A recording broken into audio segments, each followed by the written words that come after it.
Esses dias um conhecido meu foi diagnosticado como portador do espectro autista. É possível ter o autismo sem ninguém perceber? Essa foi a pergunta que um inscrito, o Cristiano, fez aqui nos comentários e eu achei ela extremamente interessante porque muitas pessoas ainda não entendem muito bem sobre o autismo. Então hoje vamos conversar um pouco sobre isso, compreender um pouco melhor o espectro autista e tirar algumas dúvidas. Olá, eu me chamo Bruno Caldas, eu sou psicólogo clínico e você está no Psicologando, um canal que explica a psicologia e a mente humana sem psicologuês. Mas para entender o espectro autista precisamos começar do básico, né? Então, o que é o espectro autista? O transtorno do espectro autista, ou TEA, é uma condição neurológica complexa que afeta a forma como a pessoa interage socialmente, se comunica e influencia os comportamentos. Essa condição é tão ampla e complexa que podemos pensar no autismo como um universo onde cada indivíduo tem suas próprias características únicas, ou, como eu gosto de pensar, um mundo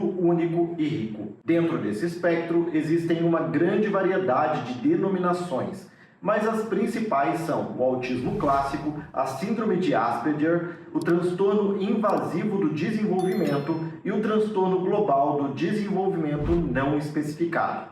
O nome é grande mesmo, mas podemos abreviar para TGD-ME. E resumindo, o autismo possui particularidades e muita variedade, o que significa que cada pessoa pode apresentar formas totalmente diferentes de características e necessidades. Como eu falei, é como se cada espectro autista fosse um mundo próprio, com suas próprias nuances e peculiaridades. No autismo é comum encontrar dificuldades na comunicação e interação social. Isso pode incluir desafios em expressar emoções, compreender gestos e expressões faciais. Porém, é importante notar que junto com esses desafios, muitas vezes vêm habilidades extraordinárias. Algumas pessoas que possuem o espectro autista têm uma memória excepcional ou talentos artísticos notáveis. Um exemplo disso foi um rapaz que eu conheci que era fascinado por carros e se você falasse as letras das placas, aquele padrão de placa antiga, ele sabia onde o carro tinha sido emplacado. Essas habilidades incríveis e a grande variedade do espectro autista faz com que muitas pessoas leigas não compreendam muito bem o autismo e gerem perguntas como a do Cristiano. Além disso, muitas pessoas têm pouco acesso a informações sobre saúde mental ou não têm muito interesse pelo assunto, a não ser que elas sejam diagnosticadas com alguma coisa ou conheçam alguma pessoa que foi diagnosticada com algum tipo de transtorno. E por isso que acaba faltando informação. Mas como eu sei que você é uma pessoa diferente que gosta de aprender várias coisas, aproveita e já se inscreve no canal. E se você estiver gostando desse conteúdo, aproveita e já deixa o seu like. Mas agora, continuando a falar do autismo, como eu já expliquei, existe muita diversidade dentro do espectro autista.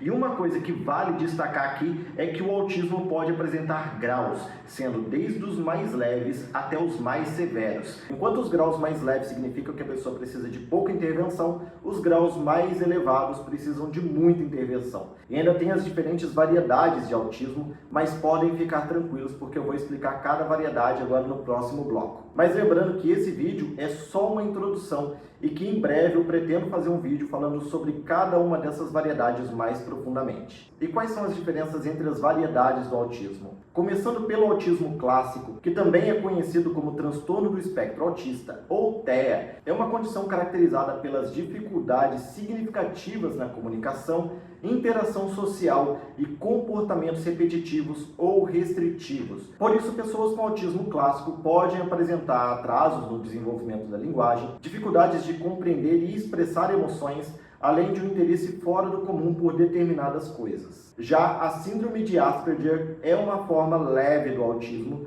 porém com dificuldade nas interações sociais e padrões de comportamentos repetitivos, mas com preservação da linguagem e do desenvolvimento cognitivo. Ou seja, a pessoa apresenta certa dificuldade na interação, mas não tem prejuízos na inteligência. Na verdade, algumas pessoas podem ser mais inteligentes do que pessoas que não possuem essa síndrome. Além disso, pessoas com a síndrome de Asperger costumam ter interesses intensos em algumas áreas específicas e podem ter dificuldade em entender sutilezas da comunicação não verbal e interpretar emoções dos outros. Ou seja, não conseguem perceber sinais que as outras pessoas entenderiam facilmente. Embora compartilhem muitas características com o autismo clássico, a síndrome de Asperger tem o diferencial de não apresentar atrasos significativos na linguagem e no desenvolvimento cognitivo. Agora, o transtorno invasivo do desenvolvimento, ou TID, é uma categoria que engloba uma grande variedade de condições do neurodesenvolvimento, incluindo o autismo clássico, a síndrome de Asperger e outros transtornos relacionados.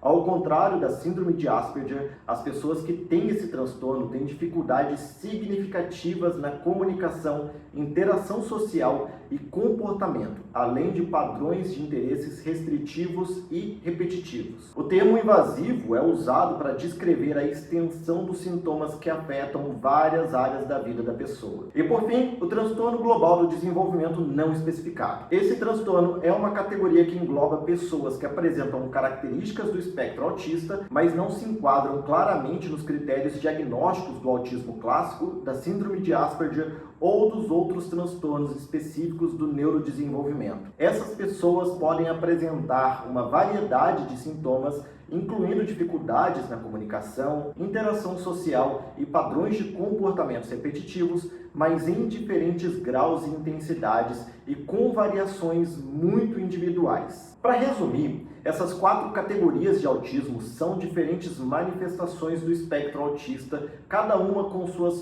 próprias características distintas, e o entendimento dessas condições é fundamental para fornecer os recursos adequados para as pessoas afetadas e para suas famílias. E por isso mesmo é importante entender também como é feito o diagnóstico. O diagnóstico do autismo geralmente ocorre na infância, quando pais ou professores percebem comportamentos diferentes na criança. Porém, em casos muito leves, esses comportamentos podem passar despercebidos e a pessoa só percebe diferenças na vida adulta. Para diagnosticar o autismo, os profissionais geralmente baseiam-se em observações clínicas do comportamento da pessoa, analisando a sua interação social, comunicação e padrões de comportamentos repetitivos.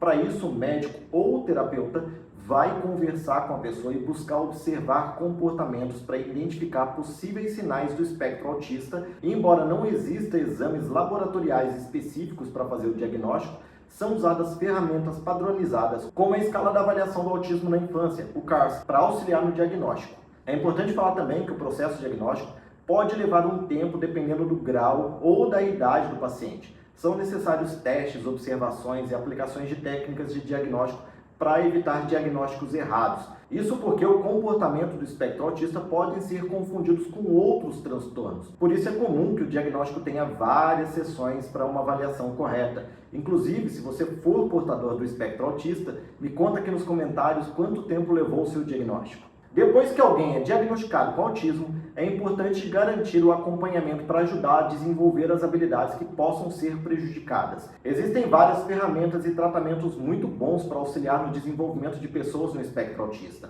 Um deles é a terapia ABA, que significa Análise do Comportamento Aplicada. Essa terapia foca em reforçar comportamentos positivos e lidar com desafios para que a pessoa com autismo possa se desenvolver melhor. Além disso, a terapia ocupacional e a fonoaudiologia são muito importantes para melhorar a comunicação e as habilidades sociais. E só ressaltando, cada tratamento é único e adaptado às necessidades individuais da pessoa com autismo, já que o autismo abrange uma grande variedade de características. Por isso que quando alguém é diagnosticado, é feita uma avaliação para identificar onde estão os maiores desafios e quais áreas precisam de mais atenção no tratamento. Isso pode incluir problemas na fala, expressão, comunicação, entre outras coisas. Para pessoas com graus mais severos, o tratamento pode demandar mais atenção e apoio especializado. Como nem sempre a família consegue lidar com tudo sozinha, é aí que entram as ONGs e até serviços oferecidos pelo SUS, que inclusive são de ótima qualidade. Mas o mais importante é entender que o autismo não é um bicho de 7 cabeças e muitas vezes você pode conviver com alguém que é portador do autismo e nem perceber. Porque o autismo é uma condição que traz muitos desafios, mas também, em alguns casos, traz muitas potencialidades e características únicas. E aí, Cristiano, respondi a sua pergunta? Se você, como Cristiano, tiver alguma dúvida ou sugestão de tema, deixa aqui nos comentários. E se você quiser entender um pouquinho melhor sobre a mente humana, eu fiz um vídeo muito especial que eu vou deixar aqui do ladinho para você poder assistir. Dá uma clicada aqui e assiste. No mais é isso. Se você gostou, deixa o seu like. Um forte abraço e nos vemos no próximo vídeo. Até!